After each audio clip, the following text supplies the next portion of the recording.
At the gastroenterology clinic, there is a 62-year-old male from Germany named Karl, who came in for his regular colonoscopy. He is totally asymptomatic, except for occasional vague abdominal discomfort after meals. Next, a 65-year-old Native American named James came to the emergency department after 2 episodes of painlessly passing fresh, red blood in his stool. Finally, Zendaya, a 78-year-old African-American female, was brought to the hospital from a nursing home by paramedics due to a severe pain in the left lower abdomen, which started this morning. Her temperature was measured at 101.8 degrees Fahrenheit, or 38.8 degrees Celsius, at the nursing home. On further history, they all had diets low in fiber and high in fat and red meat, and suffered from chronic constipation. Zendaya's nursing home attendant reports that lately her constipation has been even worse than usual. In fact, her last bowel movement was more than 3 days ago. Karl, James, and Zendaya all have diverticula in the colon. Diverticula are small outpouchings that form along the walls of a hollow structure, most commonly the large intestine.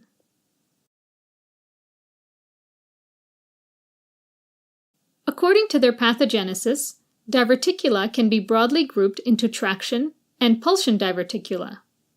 Traction diverticula occur due to the pulling forces of an adjacent inflammatory site, resulting in scarring and outpouching of all layers of the intestinal wall.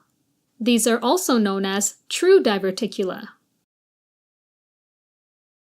Next, there's pulsion diverticula, which are a result of high pressures created during a strained bowel movement. The pressure pushes on the mucosa and submucosa until they bubble out through weak spots along the wall, like where a blood vessel penetrates the muscle layer of the intestine. These are also known as false or pseudo-diverticula, since they don't involve all layers of the intestinal wall.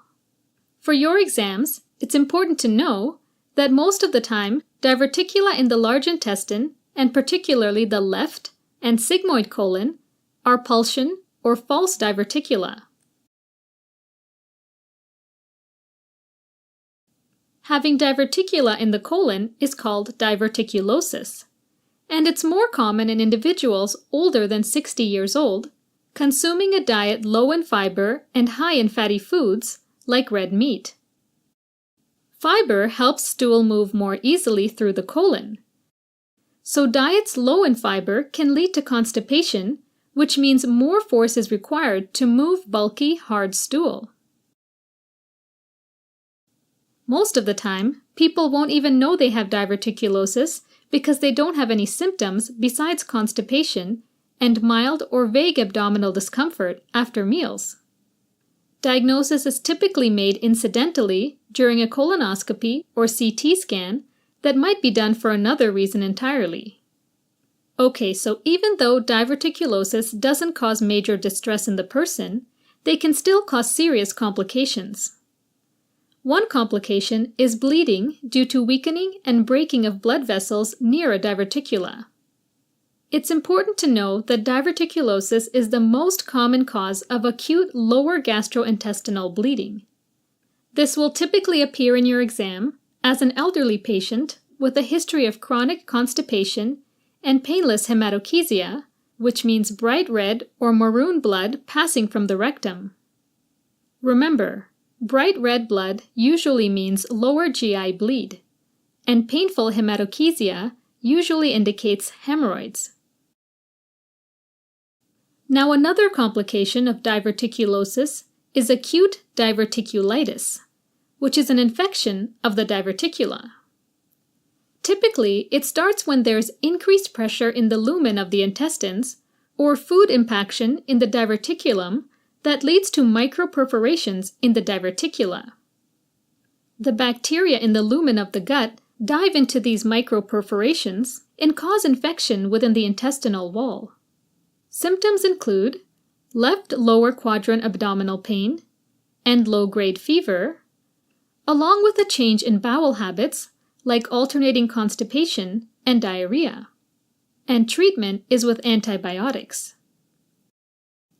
Acute diverticulitis can also lead to the formation of an abscess within the inflamed diverticula. The symptoms of a diverticular abscess are about the same as the symptoms of acute diverticulitis. The clue for abscess is that the oral antibiotics are ineffective, so the symptoms persist. In some cases, inflammation leads to a partial obstruction of the colon, and that can cause abdominal distension, nausea, and vomiting. In other cases, if the diverticula become distended enough, it may rupture and cause peritonitis, resulting in a tender, distended abdomen with guarding and rigidity. Alternatively, it can create a fistula, which is a connection with an adjacent organ or structure. Since it sits pretty close to the bladder, a fistula connecting the large intestine to the bladder may form, called a colovesicular fistula, and this might result in dysuria, pneumaturia or passage of gas in the urine, as well as fecal uria or stool in the urine.